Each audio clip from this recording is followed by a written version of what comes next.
Hello and thank you for joining us during this Peak Educational Services Support Resources video. During this video, we are going to explore how to optimize your home internet for both studying and working from home. And this is going to cover a number of different topics, including selecting the right plan and understanding different broadband technologies that are out there, selecting the right router, and placing the router in the correct location. And then once we've done that, how do we measure our bandwidth, and how do we maintain our router, and even add an extender if we need to. And finally, we'll talk about the fact that there is some support available for different school districts out there for students who are learning remotely. And lastly, a little bit about who we are and what we do. So the first thing I want to cover is basically the different service types that are out there. Now, there are a lot of different broadband technologies out there, and the question is, which one should you choose if you're lucky enough to live in an area where you have multiple choices? Now, the first type, which is available almost everywhere, is satellite internet. And basically, you'll have a satellite company come out and put a dish on your home, and you get fairly good speeds from satellite internet. So the benefit is you get good speeds, and they're available in most remote locations as long as you can see the sky. A downside is there's very high latency, and we'll talk about latency more in depth later, but basically what that is the amount of time that it takes for a signal that goes from your computer to reach the internet and then come back to you. So what this means is if you click on a button here, it might take a whole second for that click to actually register. So that's what latency looks like. Another option that's also available in a lot of remote areas is microwave internet. And there's different providers, but the technology is the same. Basically, it's a line of sight dish that is not going up to space like a satellite, but it's usually pointed directly at a tower that's on top of a mountain or something like that. And again, these are common in remote areas that are still sort of close to city centers or have somewhat high population density, but can still be fairly remote. And the good thing about microwave internet is it really does have good speeds, generally speaking. Again, available in remote locations, and it is pretty low latency. Microwave can run, below 100 milliseconds, which is, a tenth of a second for your click to register, which is not bad.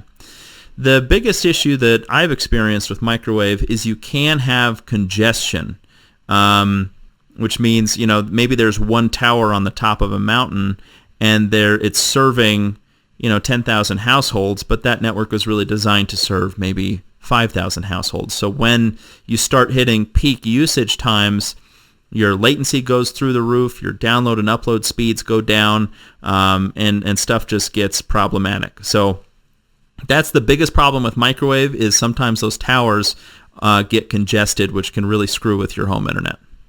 The next thing is DSL, which is also available in remote locations, and it's coming through on a phone line. And typically in the remote locations, that tends to be a slower technology. So it's generally not very fast. Latency, I think, is okay. But if you can do microwave, that's the best if you're choosing between satellite, microwave, and DSL. But it's really a function of what options you're looking at.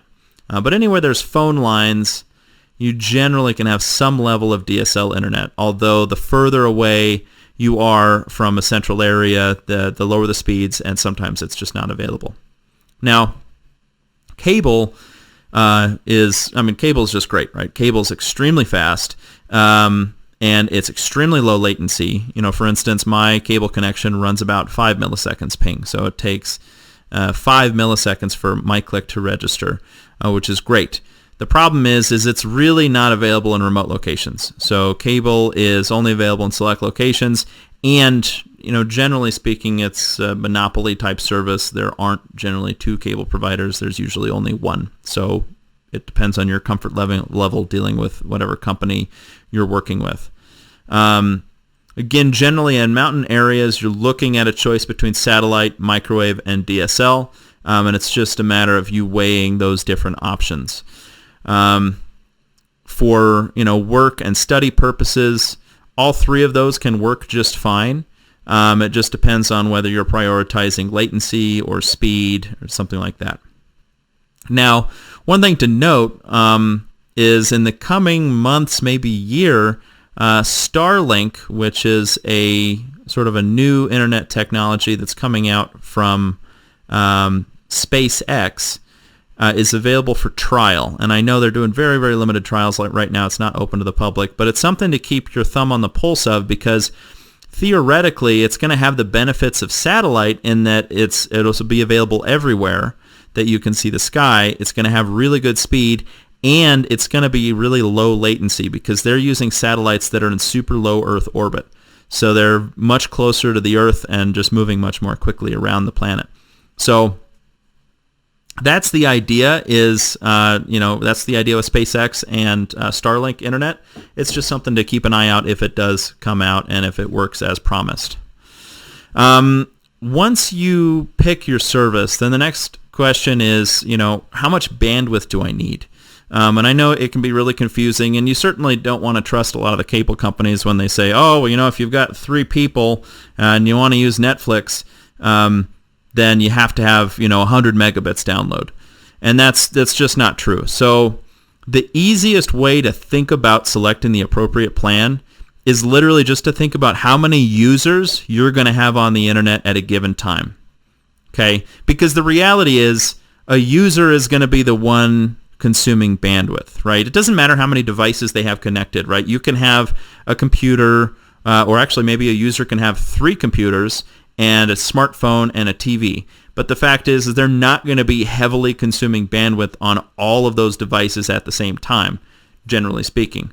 So instead of thinking about it from the device standpoint, just think about it based on users and what the maximum number of simultaneous users you're going to have at any given time. And you want to use the max, not the average, because you don't want your internet to suffer when you're having heavy usage, right? So let's say, in the evening, you've got somebody doing night school, so they're streaming HD Zoom sessions, and then everybody else wants to watch Netflix in high definition and stuff. You don't want the internet to suffer at that time just because you used an average instead of a max. So use a maximum amount. And then basically what you do is, pick the max users and then multiply it times 5, just assuming everybody is going to use 5 megabits of internet at any given time.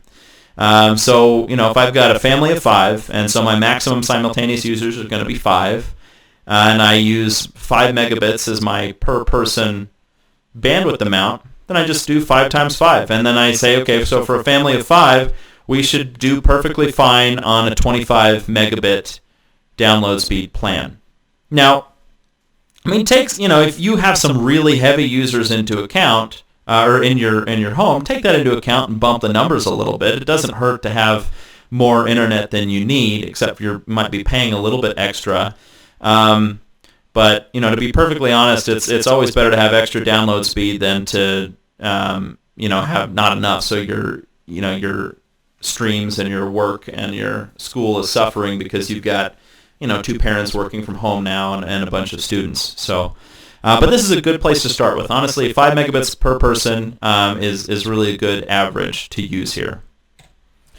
Now, the next step is picking a router. And this can be really tough. And, we don't have the time really to go through and talk about all the different variables that go into a good router. Basically, routers are like computers.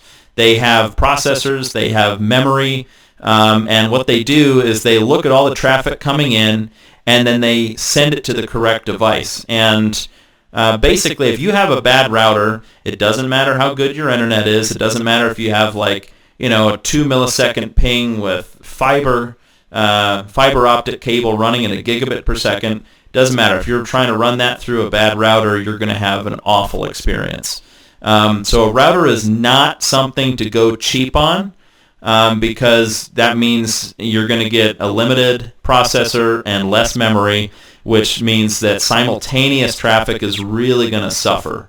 It might be fine if only one person's using the internet, but as soon as you get 2 or 3 people, and as soon as they're streaming HD Zoom meetings or Netflix or Disney Plus or whatever, then things are going to go down the tubes pretty quickly. So the thing here is, don't be afraid to spend money on a router. Anything from anything below 100, generally I would reserve for, a low device household with just a couple devices. My price range for a router is probably 130 to 250 is what I'll spend. And it's going to be a good investment because it'll last a while. And just, good shopping etiquette, right? Look at reviews, make sure people are happy with it, make sure it supports a number of simultaneous devices. There's going to be a lot of things that, change that you may not understand, and that's okay. Just, make sure it's supporting the correct number of devices and it's a current generation router. I have put some that I like and I've had good experience with. I really do like the Netgear Nighthawk series. They're solid routers. They perform very well for us with a lot of devices. The Asus RT-AX 3000 is a very well-reviewed router. I have not personally used that one, but that's a well-reviewed, good-looking router. So those are some options. And again, don't be afraid to get the rental routers from your cable company. They can be good. They can be bad too. So it sort of depends there. I might talk with your neighbors if they have them and see what their experience is. If there's a concern about the rental routers being bad, and frankly, if they look old and beat up, then don't pay for it. Just buy your own.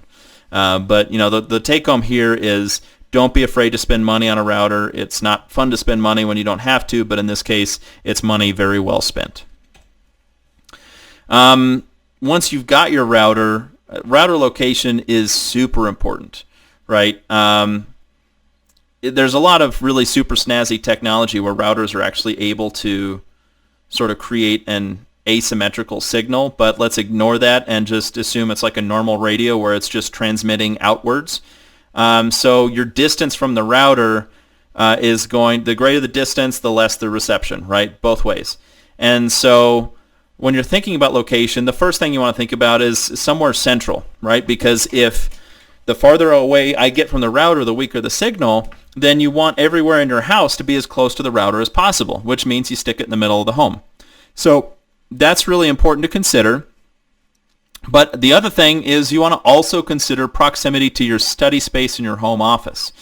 So if you can't put it in the middle of the home or you can't get good signal everywhere, then stick your router pretty close to your study space in your home office because those things need good reception, and you want to be close to the router and make sure you've got good signal.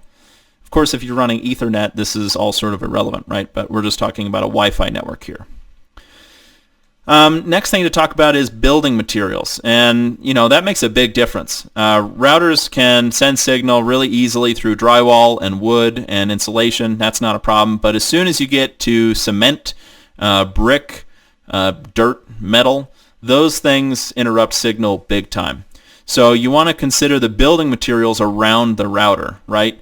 So like sticking it in the corner of a basement is probably a bad place because, two of the corners are just going to be going straight into dirt, and then you've got a lot of cement and stuff down there. So generally not a good idea to stick your router in a basement. And just know that extenders and mesh networks are also an option, and we'll talk about extenders a little bit later. Now, once you've got all that set up, you've got your router in the right location, the next thing is how do we measure bandwidth and actually assess the quality of service that we're getting? And, the first thing is with any test, right? Try to isolate the test. Don't do this while you have huge amounts of people hitting your internet at the same time in the house, right? Because you're going to get artificially low download and upload speeds because, Steve's over there watching Netflix and Monica's over there, playing Spotify and downloading huge files in the background, right? So do it at a time when there's very minimal use of the network so you can get a real picture of your connection with your internet service provider. And I really happen to like speedtest.net. I think it's a great website. They have an app too. But, just go to the website on a browser and hit the go button. And once you do that, it's going to run a test, and it's going to give you 3 different numbers. It's going to give you your ping, download, and upload. And the ping is also known as latency, which we've talked about, right? And it's the time it takes for an event to round trip from your computer to the internet and back. So again, it's the time it takes for you once you click on a button when your computer registers that that you have clicked on a button and something has happened, right? And so you're clicking on that button, that goes to the internet, then the internet comes back with the response to that. Your download is pretty simple, right? It's just your download speed, and that should fairly closely match what you're paying for. Generally speaking, it's not going to be as high. So like if you're paying for 25 megabits, you're probably not getting 25 megabits. You might get 22 or 21. But that's just part of the deal, and that's fine. There's network overhead, so don't be surprised by that. If you're paying for 25 and you're getting 5 or even 10, I would call your ISP. Right? And this is, again, a real issue with microwave service providers. You can be paying for 100 and then at peak hours be getting 10 and horrible upload. And in that scenario, it's very much worth calling and trying to get on a different tower. Your upload speed is obviously the reverse of download. It's how long it takes for you to upload data to the internet. And that's really important. I mean, if you're paying for 4 megabits, then you should be getting anywhere between 2 and 4 megabits. Anything less than 1 is not good. If you're, it generally is not good because you do need to upload files for work and school, and so you want to have decent upload speed. Generally, upload speeds are a lot slower than download on most technologies except for fiber, but everything else uploads a lot slower. But you still want to, have an option that's above like 2. Generally, either 4 or higher is important. So again, interpreting the results, we've already gone through this, what they are, but basically low ping means you have a great connection, right? So if you've got a ping less than 100 milliseconds, you're good. You can see mine right here is coming in at 9 milliseconds.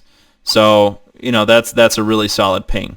High ping is going to indicate either high congestion on your network, an issue with your router, or maybe poor internet service or satellite internet, because that intrinsically has a high ping, right? And your ping can go through the roof if your microwave broadband provider's having congestion on the tower. Download, again, should closely match the number you're paying for. If you have, it's significantly lower, it can indicate high network usage on your network, router trouble, or maybe even poor internet service. And upload's the same. So, test periodically at different times of day, especially if you're experiencing a slowdown.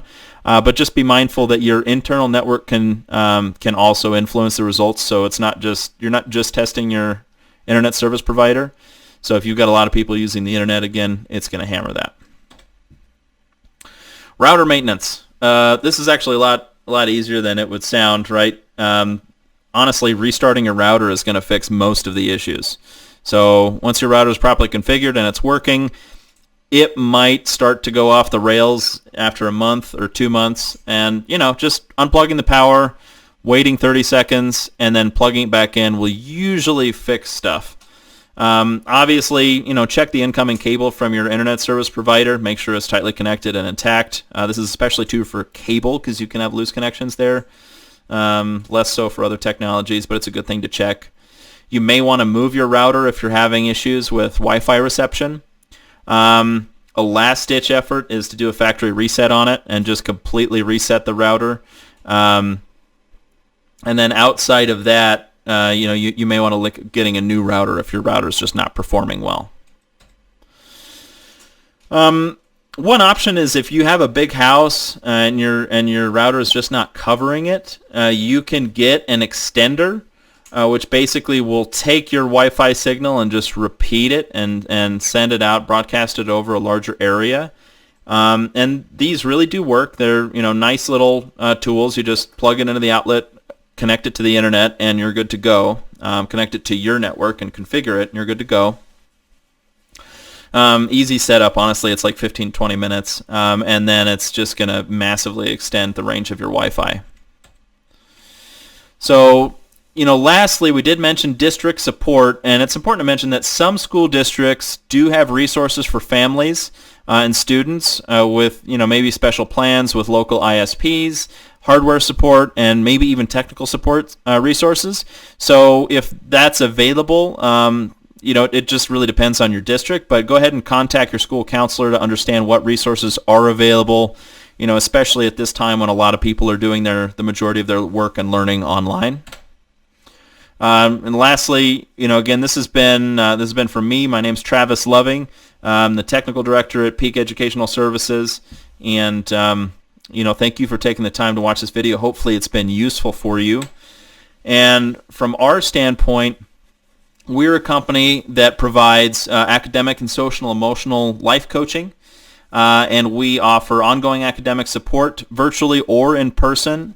And we really try to develop students' soft skills, self-direction, accountability, self-advocacy, a lot of the things that are really important to work in an online schooling environment, like a lot of us are working now, that many students haven't had the opportunity to develop. So this is a way we're trying to support students as we're moving through this COVID time with a very different learning environment, trying to give them the tools they need to be successful.